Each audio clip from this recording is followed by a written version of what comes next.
Hi, I'm Sienna. My husband's sister looked me up and down at dinner and said, uneducated, unemployed. He didn't flinch, didn't defend me. They had no clue I'd been secretly paying their mortgage, their tuition, even their credit cards, while they mocked me like I was nothing. That night I just nodded, packed my bag, and flew straight to my estate in Maui. What happened a month later? Let's just say, when they showed up at my gate, crying, I didn't open it. Before we dive in, what would you have done in my place? And where are you listening from today? Drop a comment. I read every one. I tied my apron, same one I'd sewn myself in college. Faded rose print, a stubborn oil stain near the hem that never quite came out. I used to try scrubbing it. These days, I didn't bother. It was part of the story now. My fingers ran along the seam as I smoothed it over my waist, grounding myself for the evening ahead. Through the small kitchen window, I saw the driveway flood with Ramona's cherry red SUV. Elise's car rolled in behind it, neat as always, the same precise timing as every Sunday. I glanced at the pot lid's reflection, my face slightly warped in the stainless steel. Too tired to look surprised, too used to this routine. I stirred the green beans again, then turned off the heat under the roast. The table was already set, simple but neat. Cloth napkins, silverware aligned. I'd lit one vanilla-scented candle. Nothing fancy, just enough to pretend warmth. The door burst open. Oh, the smell! Ramona's voice pierced through the hall like a siren. At least someone's got time to play Betty Crocker. Elise trailed behind, clutching a glossy gift bag and a bottle of overpriced wine. We brought this. I heard it pairs well with meat. I offered a quiet smile. Thank you. Ramona flung her bag onto the entryway bench. Where's Victor? Upstairs, I said. He's changing. She hummed, rolling her eyes like I'd said something stupid. Still can't manage to dress himself before guests arrive, huh? Elise busied herself pouring wine, while Ramona plopped into a chair like she owned the place. I brought the dishes in, one by one, and tried not to notice how Ramona's eyes trailed every movement I made, like she was judging a server at a bad restaurant. Victor came down just as I was placing the roast in the center of the table. His tie was crooked, collar slightly rumpled. He gave me a tight nod but didn't touch my arm, didn't even meet my eyes. We sat. So, Ramona started, swirling her wine with one hand. How's the domestic life? She tilted her head, faux sweetness barely masking the edge in her voice. It's steady, I said. Steady, that's one word for it. Her lips twisted. I mean, must be nice to be a kept woman. No deadlines, no office drama, just recipes and vacuum lines. Victor gave a soft chuckle.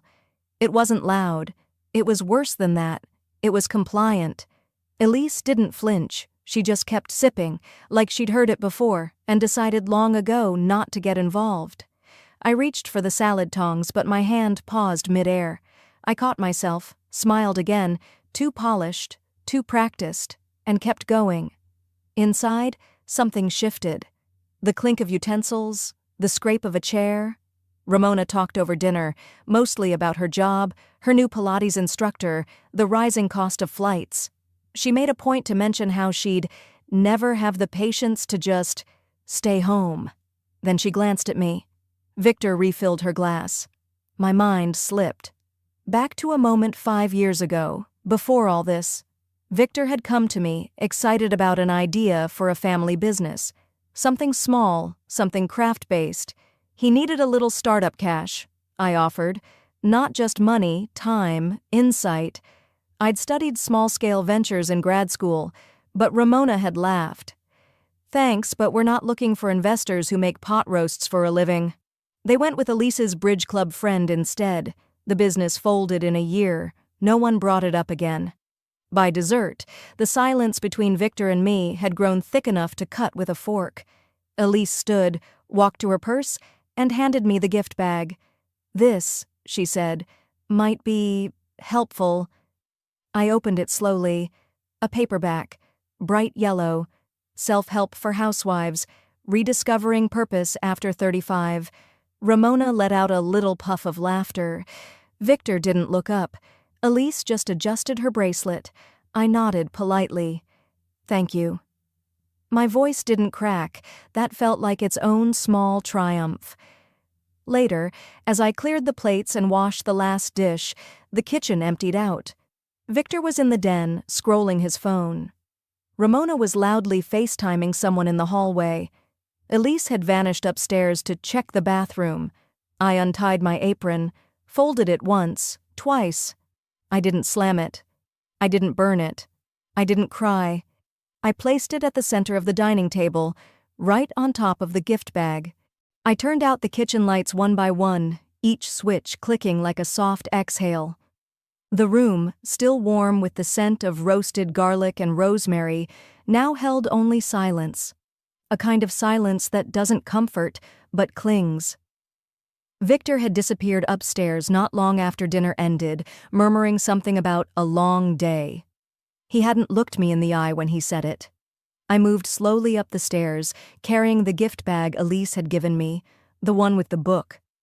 I didn't open it again. I didn't need to. That glossy cover, smug with pastel lettering, was already burned into my mind. Self-help for housewives. As if I hadn't helped enough. In our bedroom, Victor lay on his side, back turned, shoulders rising and falling with the steady rhythm of someone either deeply asleep or pretending to be. I didn't speak. I didn't want to break the illusion. Instead, I sat at the edge of the bed and stared at the dark wall across from me. The echo of Ramona's voice from dinner still hung in the corners of my mind like smoke that wouldn't clear. Unemployed? Must be nice to be a kept woman. She'd said it with her usual smirk, swirling her wine like she was above everyone at the table. And Victor?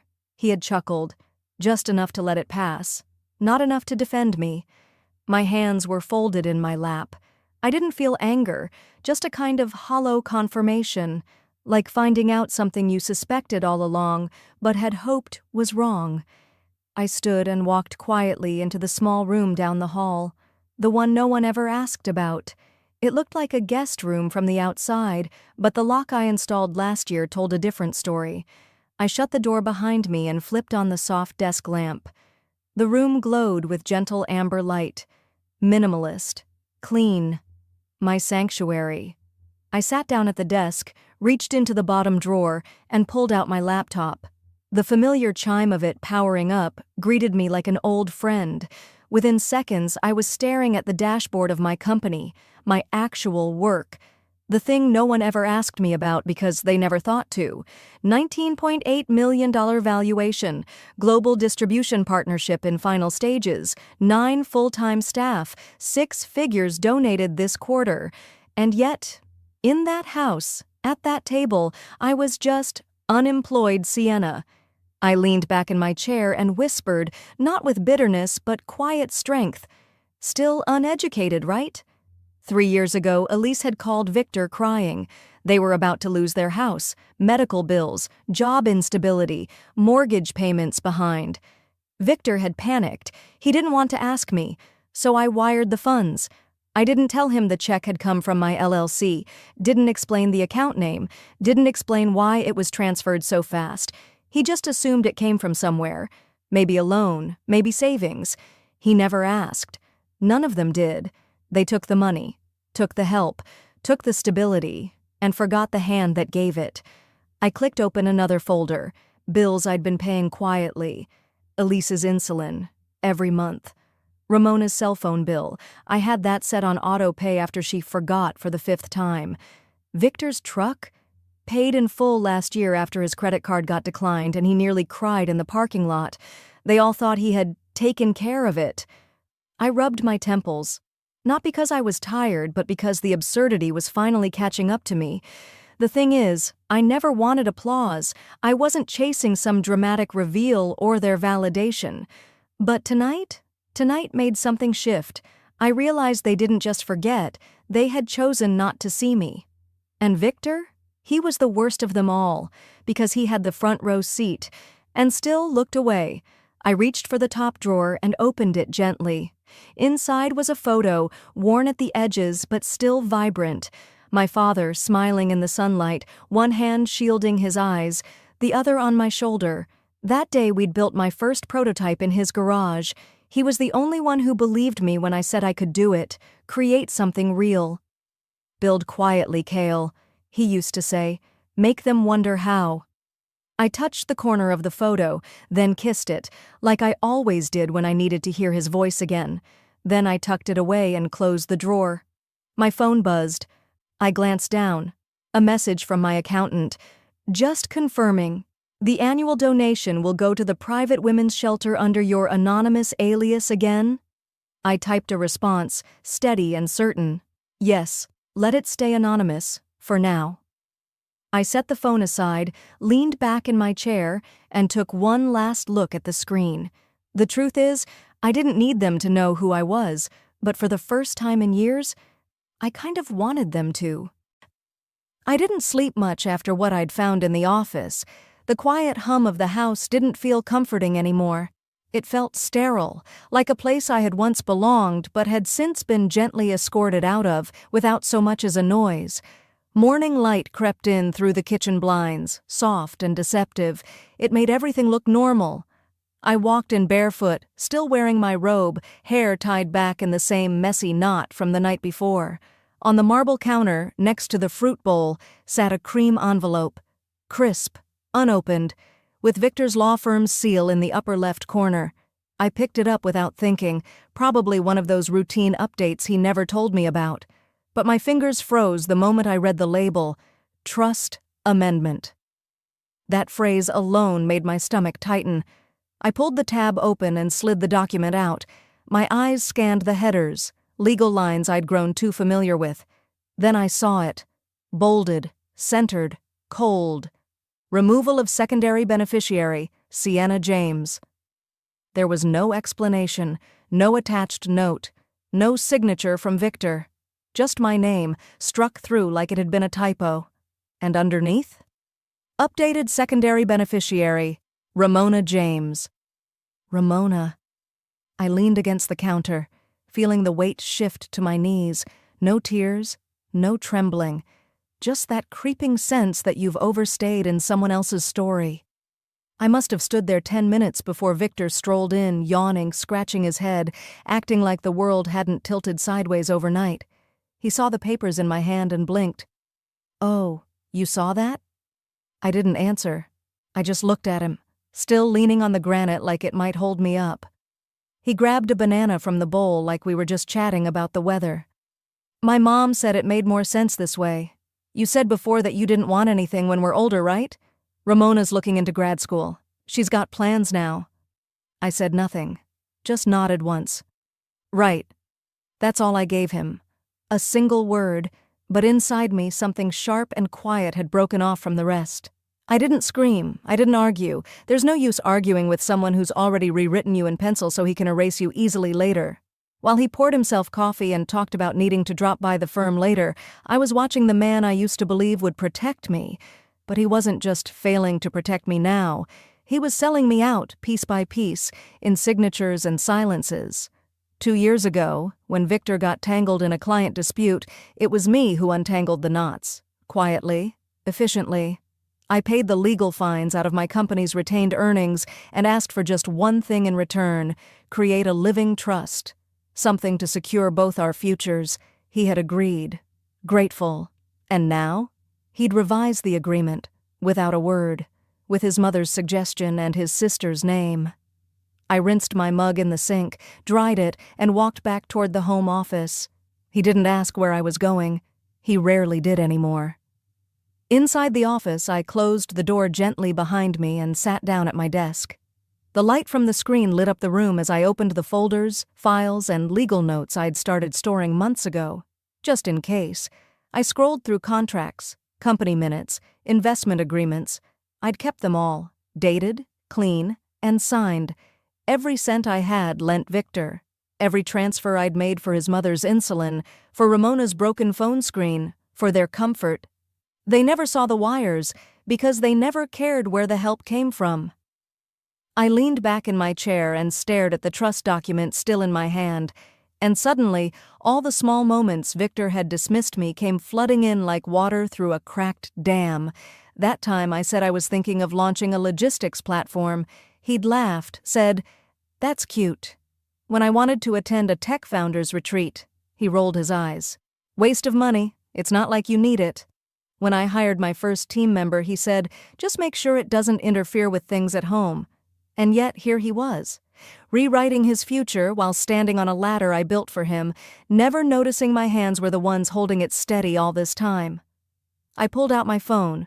My thumb hovered over one name in my contacts. M. Attorney. Private. No greeting.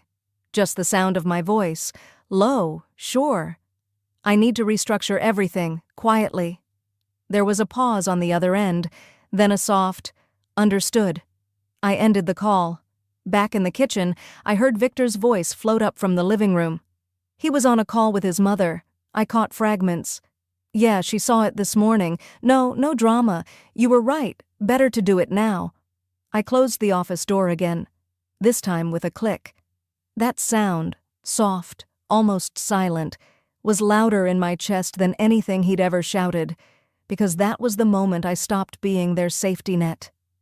I didn't pack a suitcase, just my MacBook, my passport, and the carry-on Victor gave me 2 Christmases ago, a small leather bag with my initials back when he still looked at me like I mattered. By the time the city started waking up, I had already deleted every calendar reminder, every shared folder, every trace of me from their digital world. I tapped through the family group chat one last time, photos of Ramona's brunch outfit, Victor's golf selfie with their father, and a cheerful "Love you, sis?" from his cousin I hadn't heard from in years. I pressed leave conversation without flinching. Then I opened the Find My iPhone app, turned off location sharing, and signed out of every device but one, my business burner. It was an old iPhone 8 I kept in a drawer, untouched since I bought it for emergency meetings. Now it would be my lifeline and my shield. I made a fresh pot of coffee and sat at the kitchen table, the same one where Victor once knelt down to propose.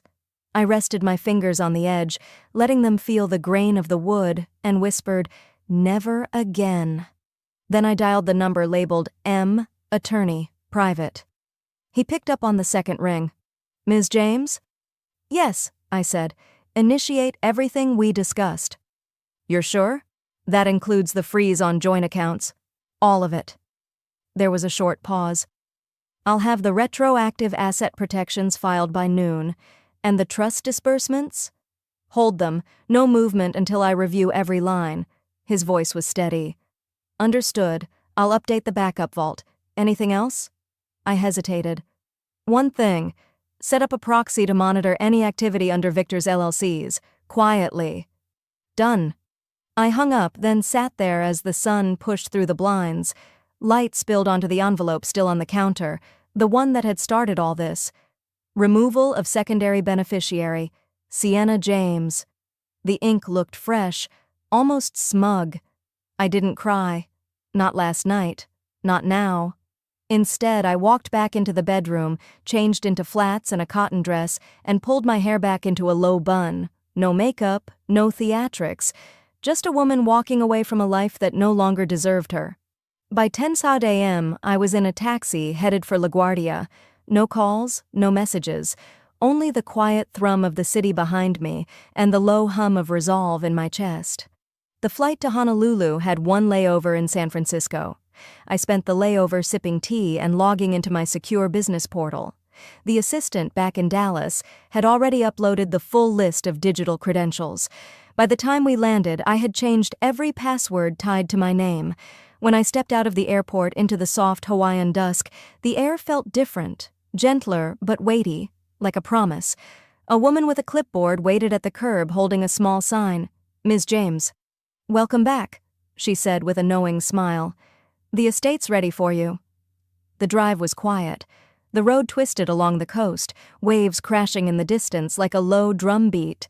3 years ago, during one of Victor's silent treatments, I had flown here on a business retreat. What I hadn't told him was that I had toured 5 properties and quietly purchased the 6th, under my LLC. Back then, he didn't ask many questions about money. He was too busy playing the generous brother, the obedient son. He liked the idea of me being quiet and creative, so long as it didn't interfere with their family plans. The gate to the estate opened without a sound. Inside, the place was exactly as I'd left it. Clean lines, soft wood floors, glass doors that opened straight onto the lanai. No one else knew about this place. Not Victor, not Ramona. No one. I set my bag down and walked barefoot to the edge of the lanai, feeling the wood warm from the sun.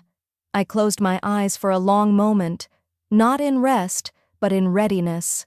Then I walked back inside, opened the laptop, and got to work. The next 2 hours were quiet but surgical. I rerouted business accounts to new holding structures, transferred vendor contacts to my private platform, scrubbed my name from Victor's affiliate deals, rewrote 3 ownership stakes that had my initials attached. Just as I was drafting the notification to my distribution team, my phone buzzed. It was a text from Ramona. Ramona. Hey Sienna, Vic said you're upset. Just want you to know I always liked you. Hope we can talk soon. I let out a breath that was half a laugh. I stared at the screen, thumb hovering. Then I locked the phone and placed it face down. A few minutes later, the voicemail icon blinked. Victor. Hey babe, you okay? Let me know when you're home. We should talk. No pressure. He sounded rehearsed, like he was leaving a message for a dentist appointment. I deleted it without listening again. The sky outside had deepened to a soft blue, streaked with pink. I walked back onto the lanai, barefoot, my arms crossed over the light breeze. A young assistant, local, sharp, loyal, stepped out from the guest house. She had been managing the property on my behalf. You need anything? She asked. Yes. I turned toward her, voice calm but cold. Get me a list of every bill I ever covered for them. Every single one. Rent, tuition, medical, groceries, every wire transfer, every last dime. She nodded without a word and turned back toward the house. I stayed where I was, watching the horizon fade into the night. Because before I disappear for good, I want them to know the cost of forgetting me.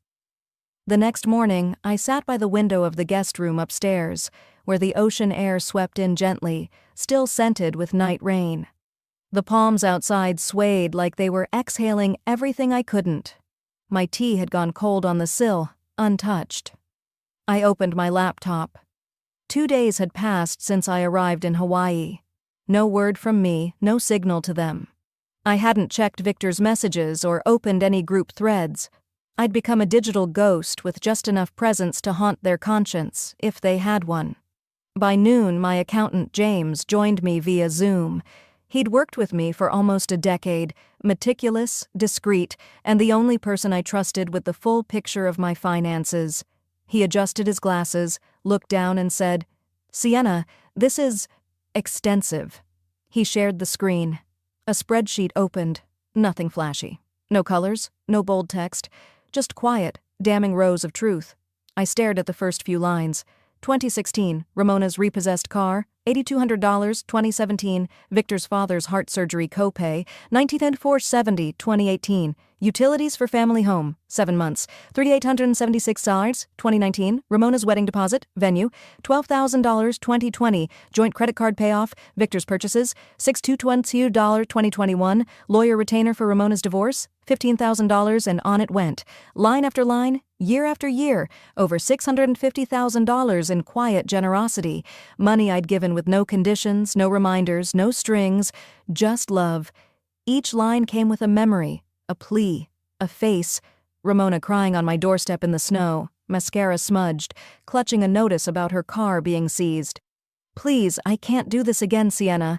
I'll fix it, I promise. Victor calling late one night, whispering, Babe, my dad's not doing well. Can we help just one more time? It's family. Back then, I'd smiled and said, Of course. Back then, I believed I was the strong one because I could give. Now I understood. Strength is knowing when to stop. I looked at James. Let's format this into a PDF. Simple, no explanations, just the facts. He nodded. You want to label it anything specific? I thought for a moment, then said, Call it Summary of generosity rendered 2015-2023. No cover letter, no note. That afternoon I drafted the email. No subject line, no message. I attached the file. I entered 2 addresses, Ramona's and Victor's. I paused before I hit send, not because I doubted it, but because the silence after would say everything they ever refused to hear. Click, sent. I closed the laptop. 20 minutes later my phone buzzed. Victor, text. Hey, what is this? Are you okay? We can talk, right? Please don't do this. I let the screen fade to black. By sunset, Ramona's email came in. Subject: We never asked for any of that. Family doesn't keep score. I read it twice, once like a sister, once like a stranger. Then I typed just one sentence. Exactly, so why did you? I hit send. Later that night, I sat on the lanai as the waves curled and broke gently in the dark, the air thick with salt and stillness. I opened my business Instagram account, the one only vendors and long-term clients followed. My assistant had grown it quietly into a hub for clean design and intentional messaging. I posted a single quote. The loudest ones are often the most indebted. No names, no context, no hashtags. Within an hour it had been shared over 900 times, quiet ripples in circles that would eventually touch them, even if they pretended not to see. The next morning I called my property manager in New York. Change the locks on the Upper West Side unit. Nobody else gets access anymore. Then I forwarded the same instruction to my legal team. We're filing for full business asset separation, effective immediately. If it was co-signed, it's being dissolved. That same day, I had the building codes changed on the townhouse Victor used to treat like his weekend hotel. I hadn't stayed there in months, but I still paid every bill. I wasn't asking them to return the money. I wasn't dragging them to court. I was doing something worse. I was proving they were never the generous ones, that all their self-righteous posturing was built on a silent benefactor who finally stood up and walked away. As I stepped back inside the Hawaii house, I glanced at the mirror in the hallway. For once, I didn't flinch at the reflection. No makeup, no armor, just a woman who stopped apologizing for holding the line. Because the only thing more powerful than saying no is proving they never deserved the yes. That thought sat with me longer than I expected. It echoed in the stillness of my estate like a final gavel drop, yet I hadn't felt vindictive, not even bitter, just hollowed out and calmly detached, like closing a door that once led to fire. The ocean wind brushed against my face as I cradled my tea mug with both hands, letting the steam soften the early morning air. From the lanai, the horizon curved like a gentle promise. The waves didn't know my name, and I liked it that way. It had been a month, 30 mornings of no calls, no pleading texts, no awkward justifications wrapped in guilt-dipped apologies. I didn't block anyone, I just stopped answering. My silence had become its own form of speech. That was until the gate buzzed, twice. I blinked slowly and lowered my cup to the teakwood railing. The housekeeper's voice came through the small earpiece clipped to the kitchen tablet. She sounded unsure. It's them. Your husband and his sister. Should I? No, I said softly. I'll handle it. I walked inside, set the mug in the sink, and made my way to the security panel in the hallway. The main gate camera feed popped up. There they were, Ramona and Victor. They looked like they'd been standing in the heat for a while. Victor wore a wrinkled polo, hair matted with sweat. Ramona's designer tote sat slumped against the wall beside her, like it had given up trying to look expensive. They looked so small in that frame. I pressed the intercom. Victor perked up. Sienna. Thank God. Look, we flew in last night. We didn't know how else to reach you. Please, can we talk? Ramona stepped closer. Sienna, Please, just give us a moment. We didn't know. Not everything. I tilted my head. My tone stayed flat. You told me I didn't belong. So what are you doing at my door? Victor sighed. That wasn't fair. I admit that. But things have changed. Please, just let us inside. We're not here to fight. I stayed quiet. Ramona filled the silence. We were wrong. I see that now. You didn't deserve what happened. None of it. They shifted uncomfortably. The camera didn't lie. Neither of them looked like they were here for vacation. I asked simply, "What do you want?" Victor glanced at Ramona, then back to the camera. "I lost my position at the firm. After the business separation, a few of our investors pulled out. They said your exit signaled instability, and Ramona's situation—" Ramona jumped in. "My credit tanked. There were bills I didn't realize were in your name until you pulled them. My condo's in foreclosure. I tried calling Mom. She sided with you." I could almost hear the scrape of her pride as it fell from her tongue. I watched them.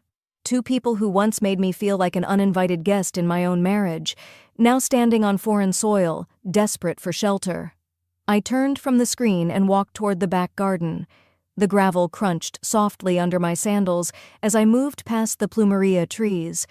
The sun hadn't fully risen yet, but its light painted everything in quiet gold. I sat on the edge of the stone fountain and closed my eyes. I remembered that first Thanksgiving after I married Victor. Ramona had leaned in, her breath warm with wine, and whispered behind her perfect smile, "You'll always be the outsider." Back then, I had laughed politely, slicing turkey like her words didn't cut. I cried in the guest bathroom while the family passed cranberry sauce like it was communion. Now I opened my eyes, stood, and walked back toward the house. I pressed the intercom again. "There's a guest house on the far side of the estate. It's stocked and private. You may stay there, 2 days. After that, I suggest you find your way back." Victor looked like he was about to say something, but Ramona beat him to it. "Sienna, what kind of game is this? We came to make peace." I answered without a flicker of warmth. "You called me unworthy. That means you're trespassing now." I ended the call and walked away as the gate opened remotely, just wide enough for them to pass through. I didn't watch them enter. I didn't need to. Because sometimes the ones who taught you shame have to stand on your threshold before they understand what dignity looks like. They thought they'd find shelter. What they found was consequence. The wind shifted just before midnight, curling around the palms like it carried whispers. I had left the balcony doors open to let the night air move freely through the house. It was quiet, so quiet I could hear the ocean breathing. Then, far in the distance, came the soft thud of a door shutting. Not from the main house, the guest house. I stepped to the railing and looked across the lawn. A single light flickered on near the far end of the property, spilling gold into the dark. So they were awake. I didn't move. Just stayed there a moment, hands around my cup of chamomile, watching that faint, warm glow from across the grass. I wondered, not for the first time, what they were thinking now, whether they were grateful for shelter or just calculating their next move. It's strange how memory works when the present goes still. As I stood there, the night pulled me backward. I was 27, newly married and full of hope. Victor had asked me to stay home that year, said the business trips could wait, that his family would welcome me in if I just gave them time. So I did. I canceled a keynote in Boston and spent Thanksgiving learning how to make cornbread the way his mother used to, only for Ramona to slide up beside me at the dinner table and murmur, "No matter how hard you try, you'll always be the outsider." She'd smiled, then passed the cranberry sauce like she hadn't just sliced me in half with a sentence. "And Victor?" He squeezed my knee under the table and whispered, "Don't make waves, babe. Just blend in." But I didn't blend in. I built out. I carved out a life no one could dismiss, no matter how softly I moved through the room. The light from the guest house stayed on for another hour.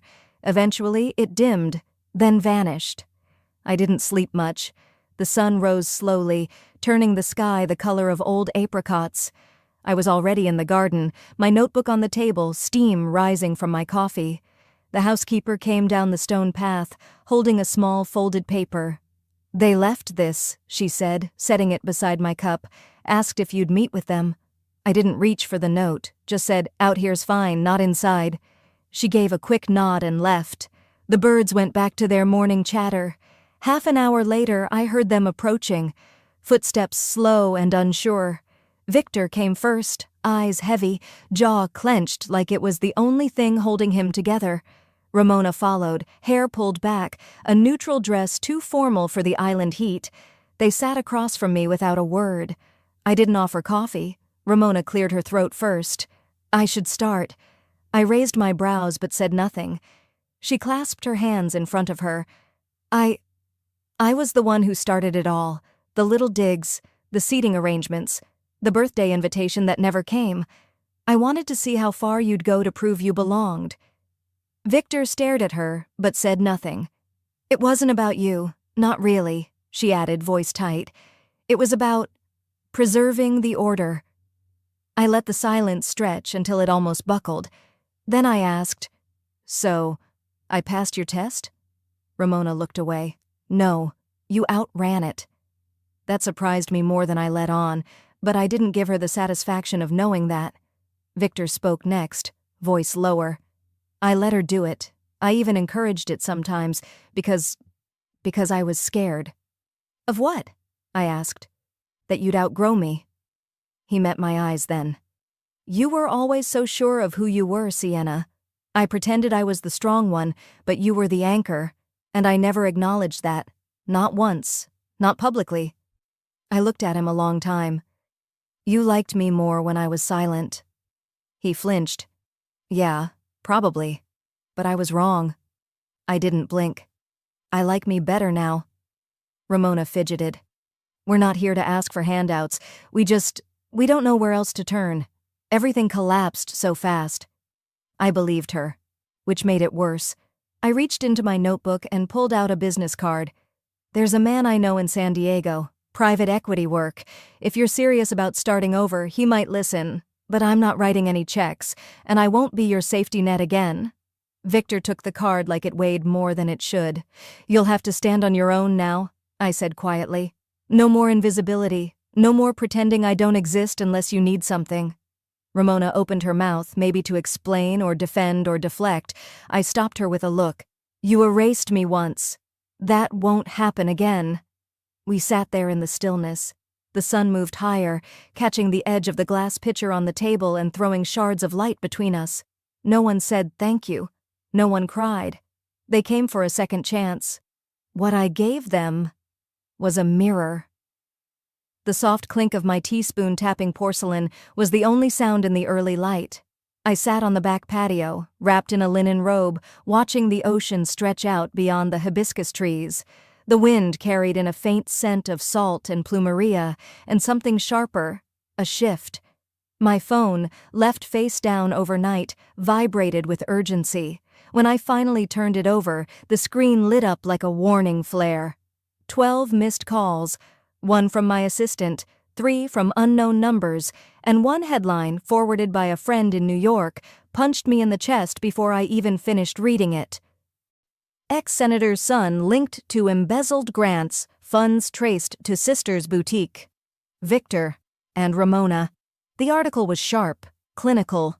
It traced transactions from old discretionary funds meant for community development, quietly funneled into Ramona's lifestyle brand. My name wasn't central, but it was there, in 2 paragraphs, cited as a silent guarantor for a line of credit unknowingly co-signed by Sienna M., formerly of the Marlowe Foundation. My stomach didn't drop. Not this time. I'd spent too many years being blindsided. This time I'd left enough space between me and their mess to breathe. I stepped inside just as my phone buzzed again. I answered before it rang twice. It's Addie. My assistant's voice was clipped but calm.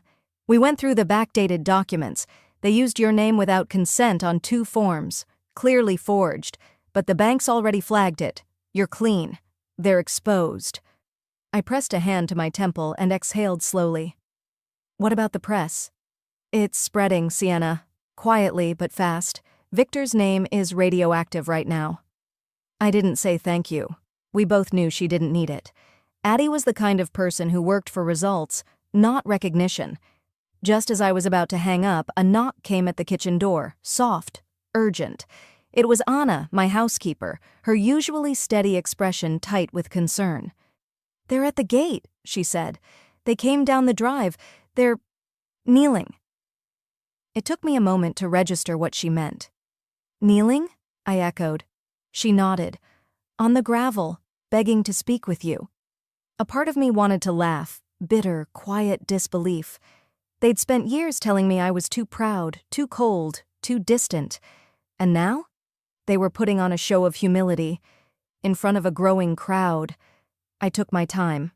I changed clothes, washed my face, let the moment settle before walking barefoot across the stone path that led to the front of the estate. From a distance, I could see them. Ramona's hair was unbrushed, her silk blouse clinging to the morning humidity. Victor looked paler than I'd ever seen him, sweat staining his collar. Behind them, just beyond the tree line near the road, a long-lens camera flashed. Another car idled nearby. The news had arrived. I approached slowly. The gate stood tall between us, black iron and stone.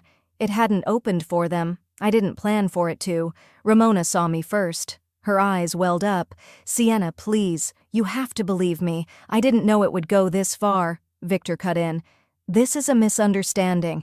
It's media spin. Just help us clarify it, please. A statement. Something." I folded my arms. The irony was almost poetic. They had worked so hard to make me invisible. And now, their faces were the ones under the spotlight. "If this story goes national," Victor tried again, voice cracking, "it'll destroy us." I tilted my head. "Then maybe," I said slowly, "you'll understand what it feels like to be erased while they cheer." He looked like he wanted to argue but didn't. His jaw clenched instead. Ramona reached through the bars, not touching me, just grasping at space. I messed up. I know that. But I didn't do it alone. Victor, he thought no one would notice. "We just... stop," I said. My voice was even. "I'm not here to fix this." "But..." Victor started. "You made choices," I said. "You used my name like a rug, wiped your dirt on it and hoped no one would lift the corner." Ramona wiped her face. "I was desperate. We didn't have options. We thought, maybe if we linked it to your credit, it would get approved without red flags." I nodded slowly. "You were right. It did. That's the problem." A moment passed. A hummingbird darted between two flower pots beside the gate, a reminder that life continued, even in silence. I reached into the folder I brought with me, took out one envelope. "This is for you," I said, sliding it under the bars toward Victor. "One connection, one name, a finance contact who doesn't owe me anything. They might help if you're honest, but it's not a rescue, it's a clean slate." Victor took it, hands trembling. "Why are you even giving us this?" I looked at him dead in the eye. "Because I'm done being the person who disappears after helping. I'm done covering for people who erase me." Ramona's lips quivered. "So that's it? No forgiveness?" "I didn't say that," I replied. "I said no cover. Forgiveness. That's between you and your conscience." They didn't respond. They couldn't. I turned slowly, walking back toward the house. Gravel crunched under my steps, mingling with the faint click of another camera shutter. Just before I stepped inside, the motorized gate creaked shut behind me. That sound, the finality of steel closing, was louder than any of their pleas. I didn't look back. It was quiet. Not the kind of quiet that presses down on you, but the kind that lets you breathe again, like when the wind finally dies after a long storm. 1 week had passed since Victor and Ramona had come crawling to my gate, surrounded by the same cameras they used to dread I'd ever face. I hadn't spoken to them since. I hadn't needed to. Silence was the only language they had ever refused to learn, until it turned into their headline. That morning, I was sitting in my study, sipping warm ginger tea and rereading the opening pages of a book I hadn't had time for in years, when I heard it. A faint shuffling sound outside my door, followed by the whisper of an envelope sliding beneath the wood. I waited. I don't know why, but I just stared at the door for a while, letting the stillness hold me. Then I stood, walked over, and picked up the envelope. My name was written in Victor's handwriting, sharp and slanted, like he always rushed through anything that wasn't about him. No return address, no seal. Inside, just one card, 5 words, penned in black ink. "You were never the problem. That was it. No, I'm sorry. No excuses, no clever justifications, just the one thing I had needed for years and had stopped waiting for. I read it once, then again, slower, and then I walked over to the small fireplace I kept in the corner of my study, lit a match, watched the edges of that card curl and blacken. I didn't do it out of anger. I did it because I didn't need to keep anything that came too late. That version of Victor, of me, was already gone. The ashes floated up like dust, lifting off old memories. Later that afternoon, when the heat softened and the light turned golden along the coast, I slipped on my wrap, left my sandals by the door, and walked barefoot toward the cliffs behind the estate. The wind was gentle, the kind that doesn't push you, just reminds you you're still here. The path curved gently along the edge of the property, and I followed it until the lighthouse came into view. It wasn't functional anymore, just an old weathered tower, long retired from warning ships of danger. But it had always been mine, my anchor. I used to come here in my 20s, wrapped in scarves and silence, wondering why I felt invisible in a family that had no trouble seeing themselves. I'd sit with my knees pulled up, watching the sea crash against the rocks below, whispering doubts to the wind. Am I too quiet? Too soft? Too hard to love? I don't whisper those things anymore. That day, I stood beside the lighthouse and looked out over the ocean with a clarity I hadn't known I'd needed. There was no heaviness, no waiting for approval, no more internal negotiations. There was peace. They had mistaken my silence for surrender, but silence is not the same as submission. I was quiet because I was building. I didn't yell back because I didn't need to prove I was right. I just needed to be free. And freedom, I learned, is loud in its own way. It echoes in the life you create beyond the damage. Back at the house, I went to the room few people knew existed, my private foundation office. Tucked behind a false bookshelf, it had been the birthplace of years of planning. I'd used it to quietly fund community shelters, scholarships for single mothers, legal aid for women navigating post-divorce betrayal, all without attaching my name. But now, I logged into the system and made a small shift. For the first time, I signed a public statement. The fund would now be fully transparent, named after my grandmother, a woman who never raised her voice but never bowed her head either. I included a short message to go with the announcement.